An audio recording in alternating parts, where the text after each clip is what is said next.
Okay, let's dive right into this explainer and uncover the history of a continental superpower that was, honestly, centuries ahead of its time. We're talking about the Polish-Lithuanian Commonwealth. At its absolute height, this was literally the largest and most populous country in all of Europe. But as we look at the sources, what really stands out isn't just its massive size. It's how its very foundations were built on an idea that was radically modern, yet ultimately doomed the whole thing. So I want you to keep this central question in the back of your mind as we go through this today. Can a country be too free for its own good? We are going to explore the ultimate paradox of power. We'll look at how an empire built on incredibly progressive freedom eventually engineered its own destruction through extreme political gridlock. It's an absolutely brilliant case study on the delicate, tricky balance between having liberty and, well, having the ability to just get things done. Section 1, the European Plains Problem. It all started with a massive geographic vulnerability. Because Poland and Lithuania lived on these brutally flat plains with zero natural defenses, they could be attacked from basically any side, at any time. And building giant stone fortresses everywhere? Way too expensive. So they came up with two very different solutions to this problem. Poland went for a mobile defense. They used that flat terrain to breed horses and built up a legendary world-class cavalry that could rapidly intercept invaders. Lithuania, on the other hand, they just conquered everything in sight. Their whole strategy was to create such a massive territorial buffer zone that it would take an enemy army weeks just to reach the actual ethnic Lithuanians. Eventually, these two states had a light bulb moment. They realized if they just joined forces, they'd have one less border to constantly defend. So, by marrying their royal lines in the 1380s, and the Lithuanian Grand Duke even converted to Catholicism to seal the deal, they totally secured their shared border. Fighting side by side, they crushed regional rivals like the Teutonic Knights in 1410. And this victory was a game changer because it unlocked incredibly lucrative river-to-sea trade routes straight up to the Baltic Sea. They started trading timber and grain for Western European steel, and both nations grew astonishingly wealthy. Section 2. Birth of a Superpower. Fast forward to 1569. Facing constant, grueling invasions from the rising Tsardom of Russia over in the east, the two states realized a loose alliance just wasn't cutting it anymore. The king was getting older, he had no heirs, and they desperately needed a permanent solution to prevent a civil war. So they formalized the whole thing with the Union of Lublin. And the system they created to govern this? It was a massive democratic anomaly for the 16th century. They set up a joint parliament where 8% of the population could actually vote. Now, I know 8% sounds tiny to us today, but remember, in an era where French and English kings ruled with absolute, unquestioned power, the Commonwealth empowered around 40,000 nobles, from the wealthiest lords all the way down to landless soldiers, giving them a direct voice in electing their leader. They established a completely elective monarchy. Think about that. When a king died, anyone could run for the crown, even a total foreigner. Actually, the Russian Tsar even ran for election at one point. Candidates would toss around these enormous bribes and land grants to win over the required 17 out of 32 counties. And the nobility purposefully loved picking foreigners. Why? Because a foreign king wouldn't understand the local politics, which meant it would be nearly impossible for him to outsmart them, dismantle their democratic system, and become a dictator. But as you might imagine, this setup was incredibly frustrating for monarchs who were used to total absolute power. It was actually so bad that French Prince Henry of Valois, who actually won an election, sneaked out of his own kingdom just a year later. When his brother died back in France, Henry realized he'd much rather be an absolute monarch in Paris than deal with the Commonwealth Parliament constantly telling him what he could and couldn't do. So he pulled a fast one. He invited his French buddies on a quote-unquote hunting trip, waited until they were safely out of sight of the castle, and literally bolted on horseback back to France, completely abandoning the crowd. Section 3. The Golden Age of Tolerance. Now, despite the chaotic and sometimes completely absurd elections, the Commonwealth became this thriving, wealthy haven during a notoriously dark time in European history. Keep in mind, we're talking about the era of the Protestant Reformation.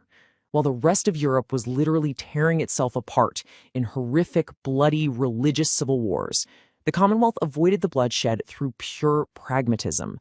They practiced live and let live simply because they had to.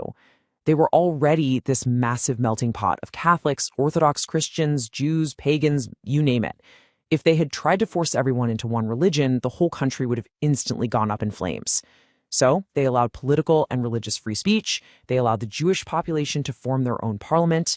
They granted Cossacks the right to practice the Orthodox faith. It was a haven of tolerance, but it was born entirely out of a practical need to keep the country from imploding. Section 4. The fatal democratic flaw. Okay, so here's the million-dollar question. How does a progressive, massive, fabulously wealthy superpower start to collapse?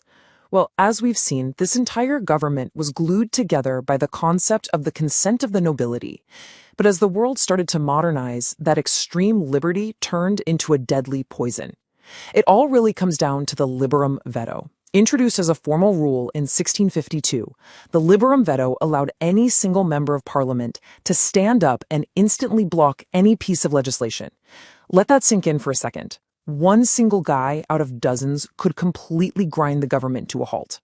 And as time marched on, members started using this veto to block absolutely everything. If the king wanted to build a modern navy, some noble who didn't want to pay higher taxes would just veto it. If they tried to modernize their agriculture or build basic roads, vetoed. This internal political gridlock rapidly turned into a full-blown geopolitical disaster. While the Commonwealth fell into a paralyzed, gridlocked stagnation, their neighbors, countries like Russia, Prussia, and Austria, were busy centralizing rapidly. The absolute monarchs next door were forcibly raising taxes, building massive professional standing armies, creating huge centralized bureaucracies, and launching headfirst into industrialization and colonization. The Commonwealth, meanwhile, they couldn't even pass a basic tax increase because one guy would inevitably yell veto to protect his own wallet. The nobility became so paranoid about losing their personal liberties to a strong centralized king that they actively preferred a weak government. It actually became so corrupt that neighboring powers quickly figured out they didn't even need to fight the Commonwealth. They could just buy it. Foreign powers would literally hand over bags of gold to bribe single members of the Commonwealth Parliament, paying them to use their Liberum Veto to block their own country's military funding. Section 5. Erased from the map. Eventually, the neighbors just started treating the Commonwealth like a doormat. Russia was pouring troops across the border to rig elections and quite literally assassinating politicians who refused to vote for Russian-backed puppet kings. By the 18th century, the Commonwealth was functionally just a Russian-occupied puppet state. But then, in a tragic final awakening in 1791, the Commonwealth nobility looked around and realized that if they didn't fix this paralyzed system immediately, they were going to be completely devoured.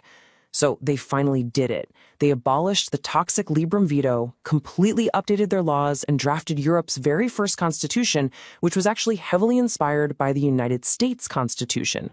But instead of saving the country, this desperate, sudden burst of democratic reform absolutely terrified their autocratic neighbors. The absolute monarchs of Russia, Prussia, and Austria looked over at this newly functional, reforming, constitutionally bound democracy right on their borders and decided they simply could not let a free, modernized state survive. They were terrified it would inspire rebellions in their own empires. So rather than fight each other over the territory, the surrounding empires came to a gentleman's agreement to just slice it up like a pie. In a rapid, devastating sequence of partitions, starting with some border grabs in 1772, followed by a massive invasion to crush those constitutional reforms in 1793, they finally carved up the remaining pieces in 1795. The once mighty Polish-Lithuanian Commonwealth, the largest country in all of Europe, literally ceased to exist. It was completely, utterly erased from the map. Which leaves us with this final, really provocative thought to chew on. By giving its citizens unprecedented voting power, enforcing extreme checks and balances to prevent tyranny, and creating that infamous Liberum Veto, they created a government that was so obsessed with protecting individual freedom, it completely lost the ability to protect itself. In the pursuit of ultimate liberty, did they engineer their own demise? It's a powerful historical lesson on the absolute necessity of a government that isn't just free, but is actually, functional. Thank you so much for joining me on this explainer, and I'll catch you on the next one.